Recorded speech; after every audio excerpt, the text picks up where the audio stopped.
Welcome back. Today I'd like to bring you a quick review of Pride and Prejudice. I read from the complete Jane Austen novels, so this is all 6 of her finished novels, and Pride and Prejudice is a book that I actually thought for a very small amount of time I understood why people sometimes DNF this. So the first 100 pages of Pride and Prejudice, they're slow, and Jane Austen introduces a lot of characters. She won't often refer to them by their Christian names because this is high society, and most people are referred to as Mr. and Miss and Master and all the rest of it. And then you'll have several characters with the same last name, and before you know it, you've been throwing characters in situations left, right and centre without them really getting fleshed out. This is remedied. I would, if you find yourself in the same predicament 100 pages in, don't worry. By 200 pages in, this won't be an issue anymore. The witty dialogue and kind of the interactions between the characters will flesh out, especially the main kind of 3 or 4 characters, extremely well, to the point where these are some of the best and most fleshed out characters I've read.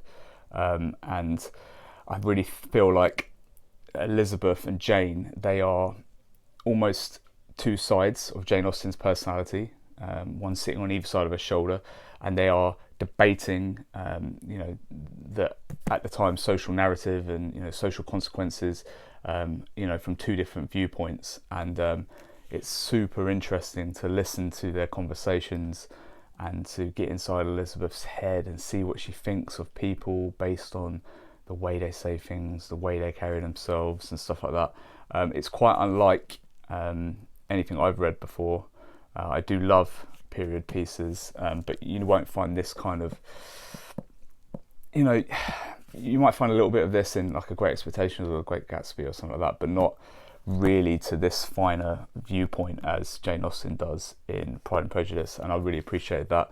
In fact, I'd like to just read a line that really surprised me. Jane says to Elizabeth, her younger sister, "We must not be so ready to fancy ourselves intentionally injured. We must not expect a lively young man to be so guarded and circumspect. It is often nothing but our own vanity that deceives us. Women often fancy admiration means more than it does." And that really is great advice to warn against like an unguarded heart, and to not really read too much into the follies of a young man, because they might not be have ever been in that situation, to have felt feelings of love and desire and stuff like that. And I think that just about sums up the whole book. I mean, it's full of lines like that, and I was really surprised. I thought this was cruising for a straight 3 stars, another classic that has a lot of merit but maybe isn't as entertaining. But I think by the end of it, I would have given it a 4.1 out of 5.